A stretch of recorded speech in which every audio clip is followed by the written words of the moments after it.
Anubis is an ancient Egyptian god. Anubis was the god of death, pyramids, and mummies. The god Anubis has a human body but a jackal's head, which creates a dark mystic.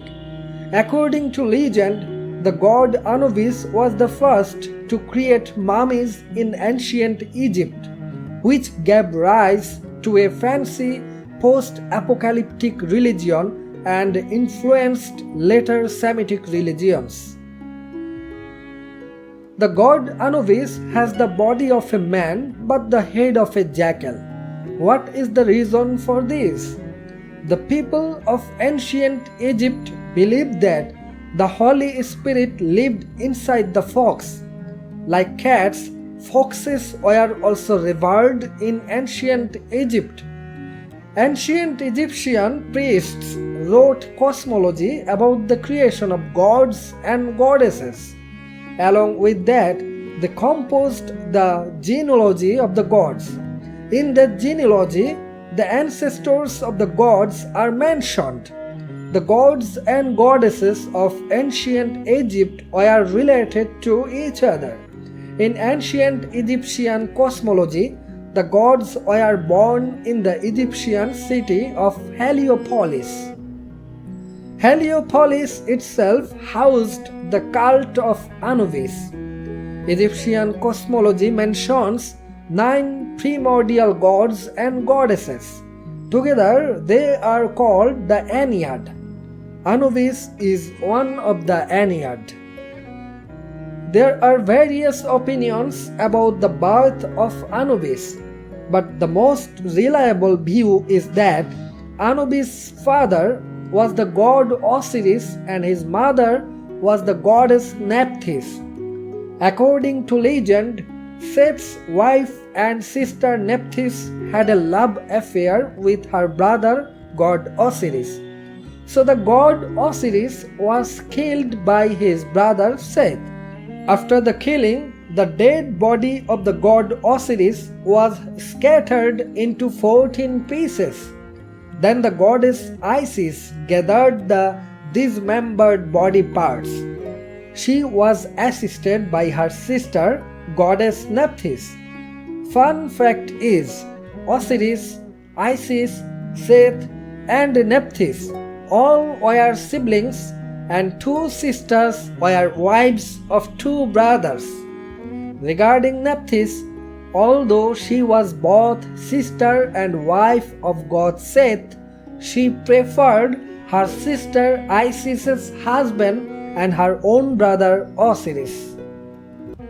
The efforts of Isis and Nephthys resulted the resurrection of their brother god Osiris only for one day. On that very day, Osiris had sex with Nephthys, the wife of his murderous brother Seth and Osiris's own sister, and Anubis was born to Nephthys' womb.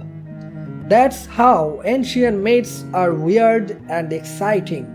However, Anubis embalmed the corpse of his father Osiris, and in this way a revolutionary event happened in ancient Egypt, because this is the first mummy in ancient Egypt. Then the belief spread to ancient Egypt that a physical body was inevitable for an eternal afterlife. Since there is no place for the soul to settle down except the physical body, the soul would be forever displaced in the absence of a physical body. Hence, there came the need to preserve the corpse as long as possible. This method of preservation is called mummy.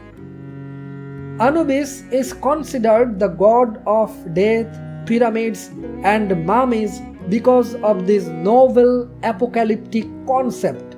Not only that, Anubis gives the dead access to the land of the dead. This is why funeral rites are dedicated to Anubis. In ancient Egypt, priests who performed rituals in tombs wore fox masks in memory of Anubis. Ancient Egyptian religions revolved around Anubis. In ancient Egypt, it was believed that when someone died, the deceased entered the land of the dead. The land of the dead was called the Dark Land, and that empty dark land was a very dangerous place. Anubis welcomed the soul and ensured protection on the soul's journey. This is why funeral rites were dedicated to Anubis. This shows how the legend of the god Anubis influenced later Semitic religions. Hebrew speakers were in ancient Egypt before 900 BC. They may have been influenced by the legend of the Anubis. The Egyptians believed that Heliopolis was the home of the gods. Only the pharaohs and the priests could enter the interior of the temple of Anubis. But before entering the prayer house, they had to be purified by water in a deep rock pool. The association of purity with water is very old. The interior of the temple of Anubis was forbidden to the general public. They could only come up to the main gate of the prayer house with gifts. The priest used to accept the gifts. Other names for Anubis are Anpu and Inepu. His wife's name is Anput. Their daughter's name is Kabechet. Anubis, the ancient Egyptian god of death, is still a source of curiosity for its dark and mysterious mystique.